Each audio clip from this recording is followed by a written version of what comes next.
The Adventures of Huckleberry Finn by Mark Twain. Chapter 11. "Come in," says the woman, and I did. She says, "Take a cheer." I done it. She looked me all over with her little shiny eyes and says, "What might your name be?" "Sarah Williams." "Whereabouts do you live? In this neighborhood?" "No'm, in Hookerville, 7 mile below. I've walked all the way and I'm all tired out." "Hungry too, I reckon. I'll find you something." "No'm, I ain't hungry. I was so hungry I had to stop 2 miles below here at a farm, so I ain't hungry no more. It's what makes me so late. My mother's down sick and out of money and everything, and I come to tell my Uncle Abner Moore. He lives at the upper end of the town, she says. I hain't ever been here before. Do you know him?" "No, but I don't know everybody yet. I haven't lived here quite 2 weeks. It's a considerable ways to the upper end of the town. You better stay here all night. Take off your bonnet." "No," I says, "I'll rest a while, I reckon, and go on. I ain't afeard of the dark." She said she wouldn't let me go by myself, but her husband would be in by and by, maybe in an hour and a half, and she'd send him along with me. Then she got to talking about her husband, and about her relations up the river, and her relations down the river, and about how much better off they used to was, and how they didn't know but they'd made a mistake comin' to our town, instead of lettin' well alone, and so on, till I was afeard I had made a mistake comin' to her to find out what was goin' on in the town. But by and by she dropped on to Pap and the murder, and then I was pretty willin' to let her clatter right along. She told about me and Tom Sawyer finding the $6,000, only she got it 10, and all about Pap and what a hard lot he was, and what a hard lot I was, and at last she got down to where I was murdered. I says, "Who done it? We've heard considerable about these goings-on down in Hookerville, but we don't know who 'twas that killed Huck Finn." "Well, I reckon there's a right smart chance of people here that'd like to know who killed him. Some think old Finn done it himself." "No, is that so?" "Most everybody thought it at first. You'll never know how nigh he came to getting lynched, but before night they changed around and judged it was done by a runaway nigger named Jim." "Why, he—" I stopped. I reckoned I better keep still. She run on and never noticed I had put in at all. "The nigger run off the very night Huck Finn was killed, so there's a reward out for him, $300, and there's a reward out for old Finn, too, $200. You see, he came to town the morning after the murder and told about it, and was out with him on the ferry boat hunt, and right away after he up and left. Before night they wanted to lynch him, but he was gone, you see. Well, next day they found out the nigger was gone. They found out he hadn't been seen since 10 o'clock the night the murder was done. So then they put it on him, you see, and while they was full of it, next day back comes old Finn and went boom-hooing to Judge Thatcher to get money to hunt for the nigger all over Illinois with. The judge gave him some, and that evening he got drunk and was around till after midnight with a couple of mighty hard-looking strangers, and then went off with them. Well, he hain't come back since, and they hain't looking for him back till this thing blows over a little, for people thinks now that he killed his boy and fixed things so folks would think robbers done it, and then he'd get Huck's money without having to bother a long time with a lawsuit. People do say he warn't any too good to do it. Oh, he's sly, I reckon. If he don't come back for a year, he'll be all right. You can't prove anything on him, you know. Everything will be quieted down then, and he'll walk in Huck's money as easy as nothing." "Yes, I reckon so, ma'am. I don't see nothing in the way of it. Has everybody quit thinking the nigger done it?" "Oh, no, not everybody. A good many thinks he done it. But they'll get the nigger pretty soon now, and maybe they can scare it out of him." "Why, are they after him yet?" "Well, you're innocent, ain't you? Just $300 lay around every day for people to pick up. Some folks think the nigger ain't far from here. I'm one of them, but I hain't talked it around. A few days ago I was talking with an old couple that lives next door in the log shanty, and they happened to say hardly anybody ever goes to that island over yonder that they call Jackson's Island. 'Don't anybody live there?' says I. 'No, nobody,' they says. I didn't say any more, but I done some thinking. I was pretty near certain I'd seen smoke over there about the head of the island a day or two before that. So I says to myself, like as not that nigger's hiding over there. Anyway, says I, it's worth the trouble to give the place a hunt. I hain't seen any smoke since, so I reckon maybe he's gone, if it was him. But my husband's going over to sea, him and another man. He was gone up the river, but he got back today, and I told him as soon as he got here 2 hours ago. I had got so uneasy I couldn't set still. I had to do something with my hands, so I took up a needle off of the table and went to threading it. My hands shook, and I was making a bad job of it. When the woman stopped talking, I looked up, and she was looking at me pretty curious and smiling a little. I put down the needle and thread and let on to be interested, and I was, too, and says, $300 is a power of money. I wish my mother could get it. Is your husband going over there tonight? Oh, yes, he went uptown with the man I was telling you of, to get a boat and see if they could borrow another gun. They'll go over after midnight. Couldn't they see better if they was to wait till daytime? Yes, and couldn't the nigger see better, too? After midnight he'll likely be asleep, and they can slip around the woods and hunt up his campfire all the better for the dark, if he's got one. I didn't think of that. The woman kept looking at me pretty curious, and I didn't feel a bit comfortable. Pretty soon she says, "What did you say your name was, honey?" Mary Williams. Somehow it didn't seem to me that I said it was Mary before, so I didn't look up.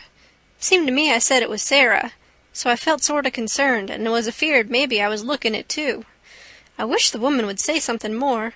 The longer she set still, the uneasier I was.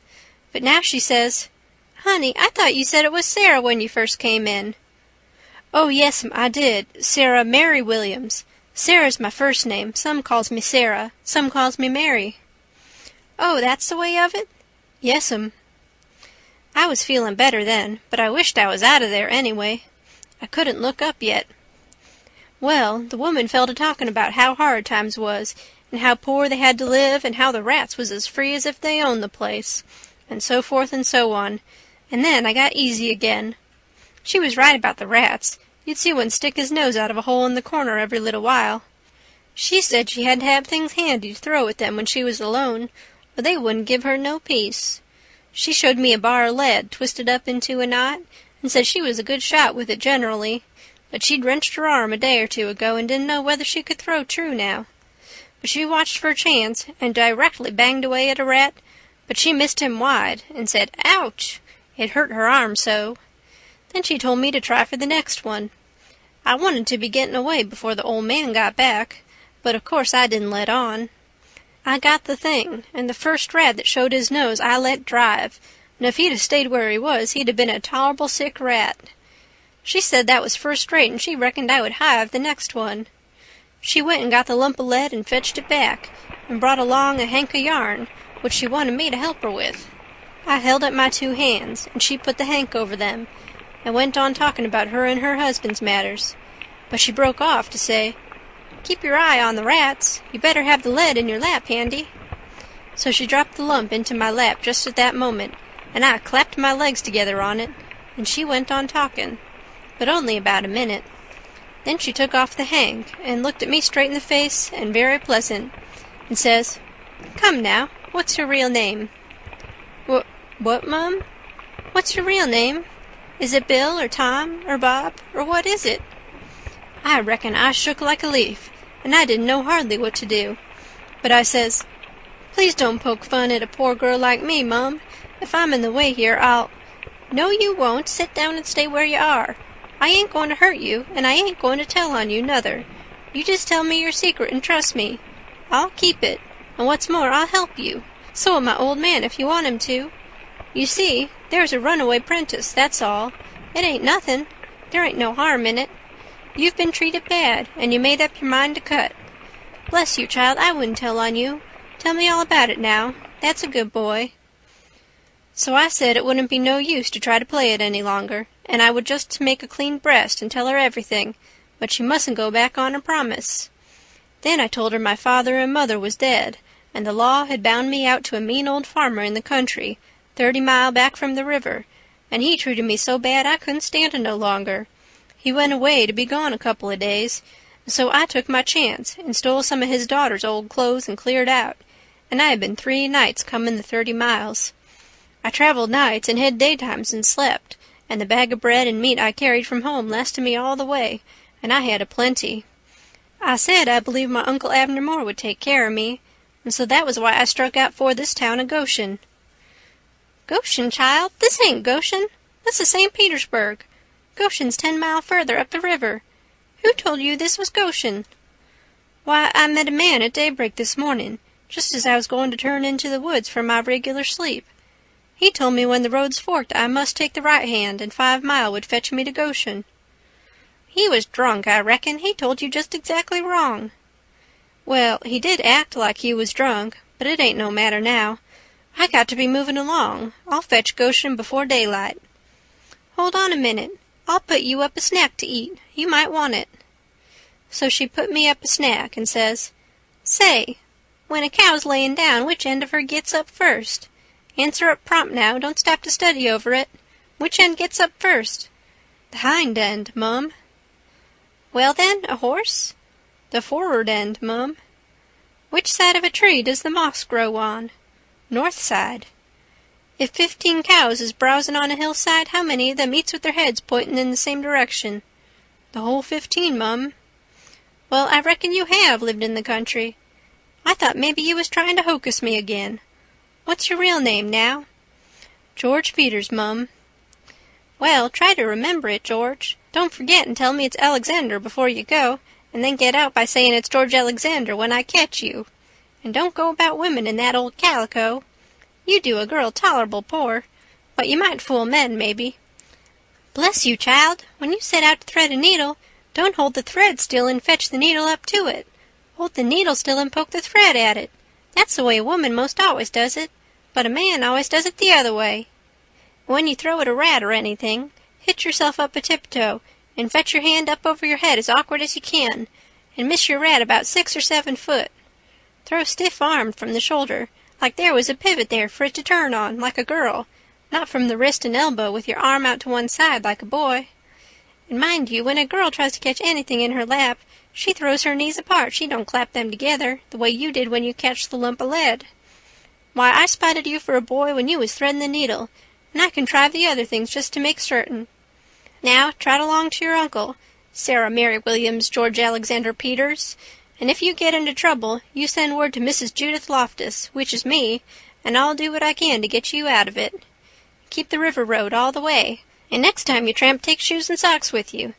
The river road's a rocky one, and your feet'll be in a condition when you get to Goshen, I reckon." I went up the bank about 50 yards, and then I doubled on my tracks and slipped back to where my canoe was, a good piece below the house. I jumped in and was off in a hurry.